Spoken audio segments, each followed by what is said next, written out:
Welcome back to the second part of the animal special.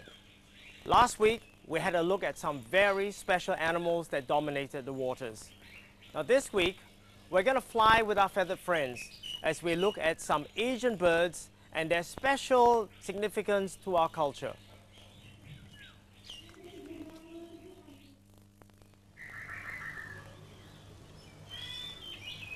The importance of songbirds in Asia dates back centuries. All over Asia, songbirds like this were kept for thousands of years, making them one of the most prolific and prized pets. They are kept not only for amusement, but also for their beauty, their song, and as a mark of prestige. Now, the excessive pampering of these birds persists even to today. Let's take a look at what makes these birds sing.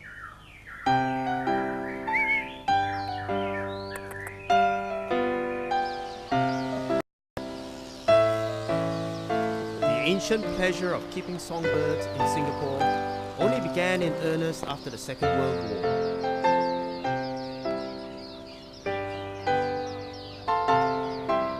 By 1960s, there was a common sight to find elderly men gathering together to show off not just their songbirds, but to exchange tips on how to improve the health and appearance of their birds.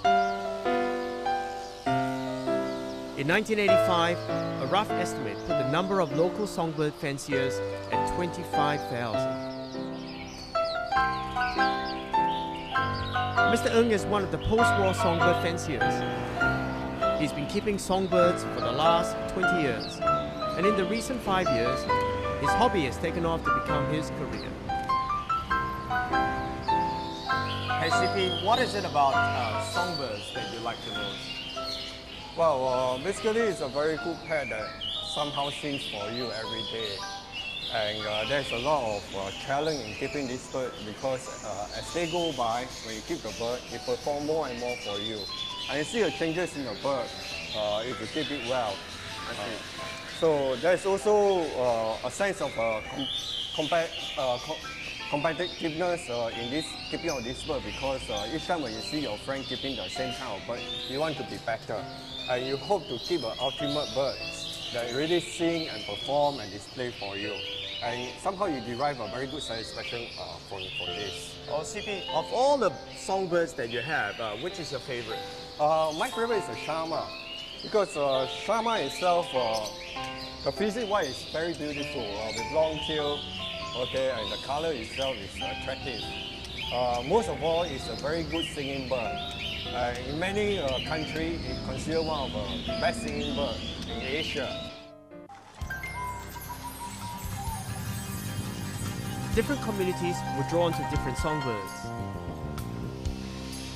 The Malay community kept largely the murrebuks, also known as the zebra doves. They believe that the murrebuk imitates sounds from the Muslim holy book, the Quran. The Chinese community, on the other hand, were lured more by the melodious voices of the China thrush and the Oriental white-eye.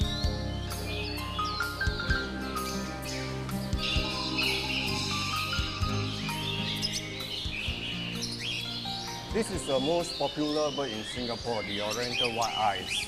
Okay, the reason being popular is because the cage is very small and the bird is very dainty. And for people who keep this bird, sometimes at home they keep about minimum of 3 to about 8 birds.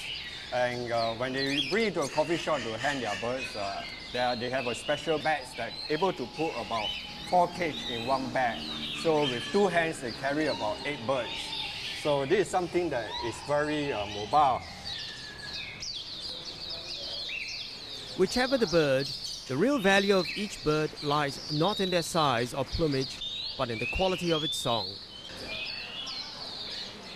The song is the bird's way of communication, and while it may be inborn, the form it takes has to be learned from its parents. What makes a songbird sing? Birds sing is because they feel very comfortable, very at ease in the place or in the cage. And as certain age pass, it turns into maturity and they have a mating form. And that is where they sing to compete with another male.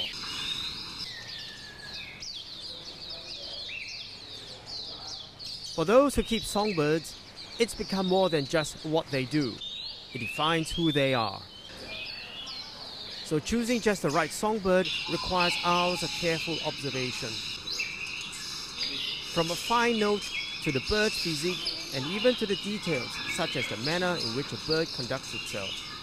Discriminate bird fanciers can spend hours standing in front of cages in bird shops looking for the perfect songsters. To the Chinese, songbirds are sincerely thought to be better off in cages, and any Western feelings of sympathy towards this are considered somewhat misplaced. CP, I noticed some beautifully handcrafted cages here, and there are many shapes and sizes. Are the cages as important as the songbirds that go into them? Yes, they are rather important. In fact, I would presume that Singaporeans are the ones who decide the standard for the cages for the birds. For example, you see these cages for red whisker bulbul. It's made in the sense that very high and sharp at this point here. Now, the reason is because Singaporeans enjoy seeing red bulbul jumping up all the way and down and display in this way. And when they jump up and down, they use a term like pumping, and they really enjoy the bird performing in this way. Whereas in Thailand and Malaysia, they keep it in this way. Okay, this is also for red whisker bulbul, and they have a certain state perch in between for the birds to jump a certain angle, and it's flat on top. It's different from this.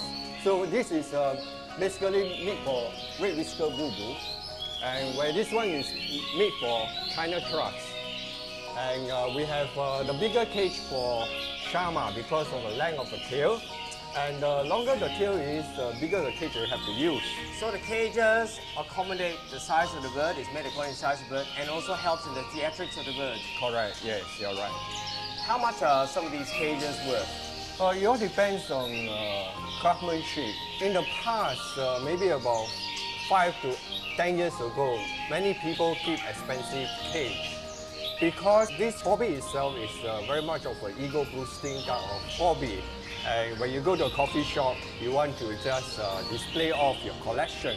And you pay expensive decoration like ivories and antique cups, and also very well-defined craftsmanship on the cage.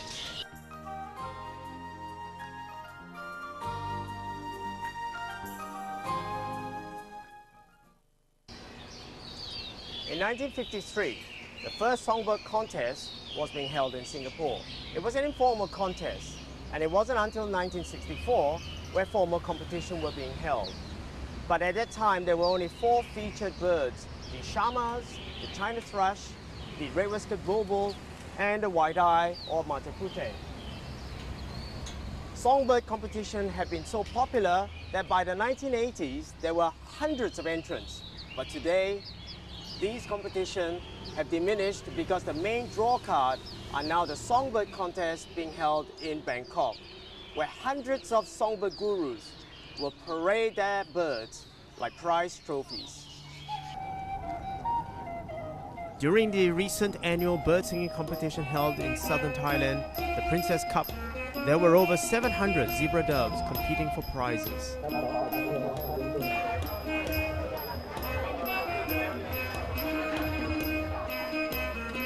Some of the birds displayed in this annual ritual can cost as much as US $30,000. And each prize won means an increase in prestige for the owners and farms that the birds come from. Have you taken part in any songbird competitions before? Yeah, yes, I do. What does it feel like to be a contestant? Well, it's already a show time for your birds to compete, and you feel proud if you win. After keeping the bird for quite some time, you really want to see how the bird performance is going to be, and your housemanship, is it good enough for the birds to perform. This competition, which started in 1983, has flourished into a huge industry for bird rearing in Thailand. Mr. Nopadol Sindoraya is a noodle seller but he is one of the many Thais who bred the red whiskered bulbul as a sideline, just so that they can make ends meet. ชมรมวันนั้นชมรมที่ไหนของบางเละก็จัดมาที่สนามสุขเกินมาแล้วก็เก็บเงินค่าสมัครตัวนึง300ถ้านก300ตัวก็เอาเงินส่วนนั้นมาเป็นรางวัลคือหันไปไม่ต้องไปเด็กๆรุ่นใหม่ไม่ต้องไปหันไปอะไรยาเสพติดอย่างเงี้ยขยับไปเลยมันหลายๆอย่างช่วยด้วยช่วยคนทำกงแล้วก็ช่วยเด็กที่แบบจะไปติดยาอย่างเงี้ยจะหันมาเล่นอันนี้ก็ไม่มีเวลาที่จะไปติดยาแล้ว The best of these birds are said to come from southern Thailand, and a decent grown-up bird can fetch up to $1,000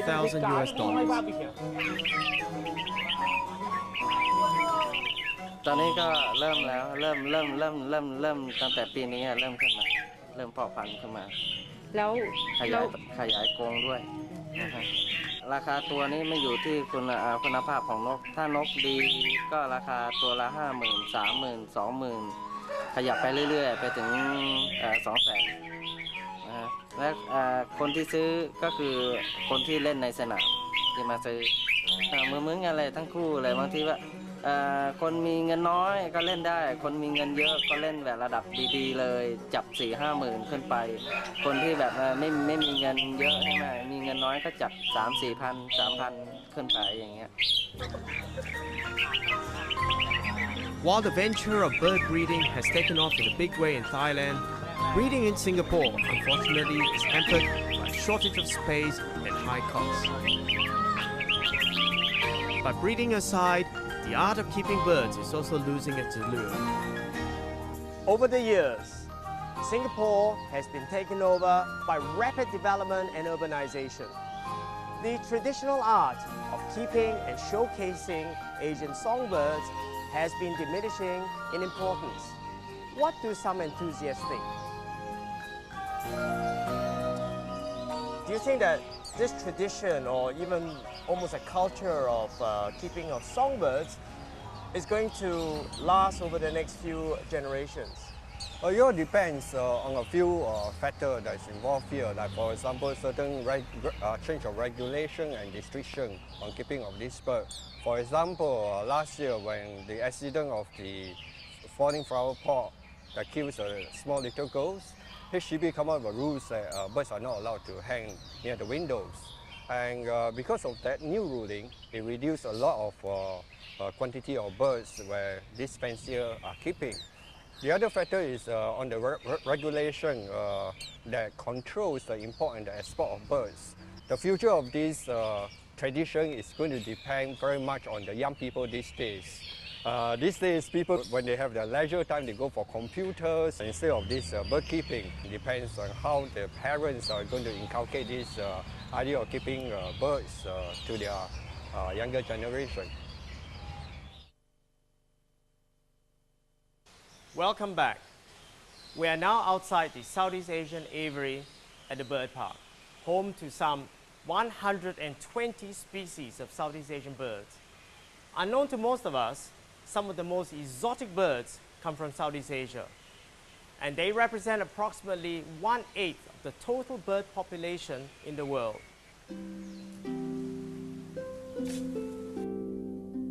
Rainforests make up only 8% of today's total land space, yet it contains 70% of all plants and animal species. The rainforest jungles of Southeast Asia are home to some 1,200 species of birds, and these feathered ones are probably the most aesthetically pleasing inhabitants. Saad, can you tell me what are some of the main differences between the Southeast Asian birds and what makes them so special as compared to their European counterparts? Now, what I believe is that Southeast Asian birds, they doesn't migrate. And second thing is that they are much more smaller in size. Most probably it's because of the surroundings. Like in the forest, they need to maneuver themselves in between the trees. They are much more colorful. And one thing is that their striking colors enables them to camouflage themselves. Can you introduce me to some of these Southeast Asian birds? Take example for one of these. This is a Victorian crown pigeon. Now you can see that Victorian crown pigeon, even though we have them in captivity, now there is experience that when we try to make a nest for them that is in captivity, now they will throw it away, then they will try to make it again. That means just like what they did in the wild. This is a lesser green broadbill, and we got about 3 of them right now down They here. are absolutely beautiful, aren't Yes, they? yeah. And you can see how they're now just like you can see that the greens is just like what you can see on the leaf down there. They can camouflage very well in the wild. And also down in captivity, if you doesn't stop and observe them, you can't see them at all. So I see also the black markings look like branches and all Yes, like that. But this is the male of the Asian fairy bluebirds. Okay, you can see that whenever they come down, I still think that this is unique because they can hover just like the hummingbirds. This Yeah. is the female of the Asian fairy bluebird. Notice the colors? They are much more Yeah. different, right? that. So different. Yes, I they mean, are could totally different. almost be mistaken for a different species. Yes. In the wild, these birds are normally found in the top level of the rainforest, known as the canopy, which can grow to about 200 meters in height. There, the tropical birds spend most of their time foraging for fruit, seeds, or insects.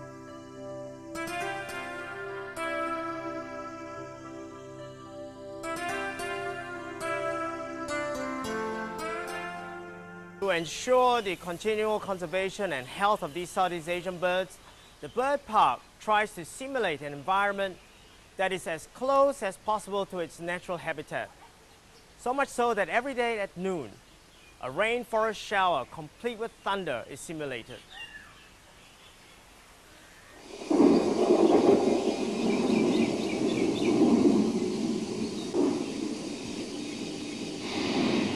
What's the purpose of this shower? In the wild, there are thunderstorms in Southeast Asian region. This is one of the things that we simulate of what they have in the wild and also here.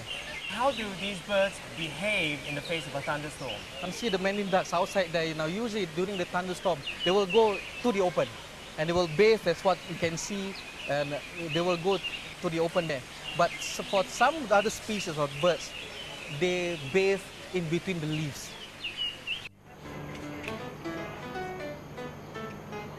They may not have the beauty of their other Southeast Asian counterparts, but hornbills are one of the largest and strongest birds found in Asia. And these ungainly birds, with a curved beak and hollow cusk, lend to the rainforest species an undeniable richness. Hornbills have interesting breeding and nesting behavior.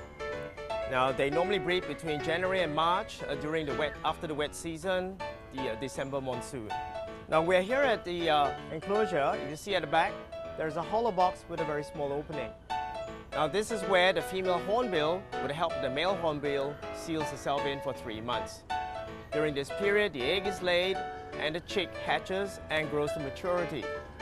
Now, the male hornbill feeds the female hornbill through that small opening during this time.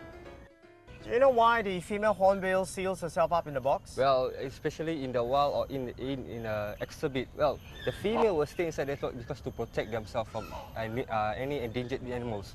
And basically they will seal it up and they will stay inside for more than 3 months. And the reason is that, well, if there's any predators coming in, well, the female can actually snap the thing from inside the box. So it's actually to help themselves and even the kids. What are some of the interesting characteristics that hornbills exhibit? Well, this is Maggie, our great pipe hornbill, and she's already 21 years old. The interesting fact about this hornbill is that, well, the cusk itself is actually made of keratin, just like our fingernail. This is what they call a horn, The cusk, yes, it's actually a cusk, and it's actually made of keratin, which is like our fingernails. So it's actually hollow. But although it's hollow, it is very powerful, because a wild hornbill snaps your finger in between. They can most probably cut off your fingers. Well, this is actually also known as to project their sound. For the male, they are quite territorial. So with just one sound, the other species will just fly off. And the other very interesting fact about these birds is that they are the only flying birds with eyelashes. And what's the purpose of the eyelash in the hornbill? Well, same with the cusk, it serves as a protection. When they are bashing through the tropical rainforest, this is actually to protect their eyes, and the cusk is to protect their heads. Hornbills can be found in both Asia and Africa. While most of the African birds live in more arid conditions, the Asian hornbills live in a rainforest habitat. And that's not the only difference between the two hornbills. So Dali, I noticed that you have here the southern ground hornbill. Now, how different is it from our Asian counterparts? Well, this is one of the 4 species of African hornbills that we have. Well, the difference is that they have a smaller cusp. Right.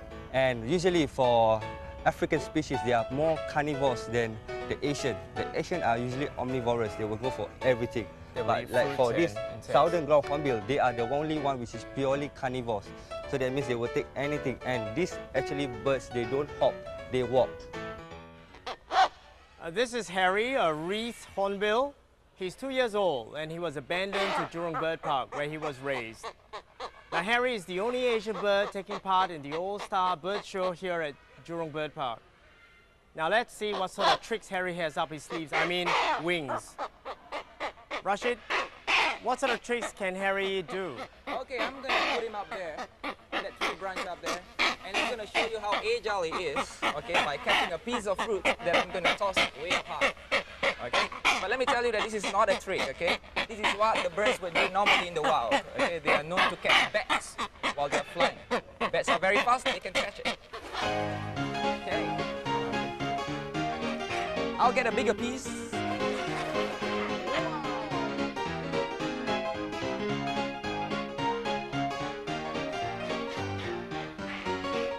Why did you choose a wreath hornbill over the other hornbills to train? They are most friendly, I think, because when they are friendly towards the trainers and they're also friendly towards the visitors too. Now, what sort of relationship do you have with Harry? For me, okay, if Harry here, okay, he will allow me to clean his beak like that, and I can just bring those dirty parts inside, like that. But he doesn't allow other trainers to do it. Hornbills don't have any natural enemies in the wild, but the destruction of the natural rainforests has led to a steady decline of the hornbill population. In fact, the deforestation rates in Southeast Asia are at least 3 times higher than those reported in other tropical areas. All these birds feed and nest in the tropical rainforest, where the canopy provides shelter from the elements. But with massive and unchecked deforestation for timber and agriculture taking its toll on rainforests in Southeast Asia, many beautiful birds like Harry and Maggie are left homeless. And they are in real risk of becoming extinct.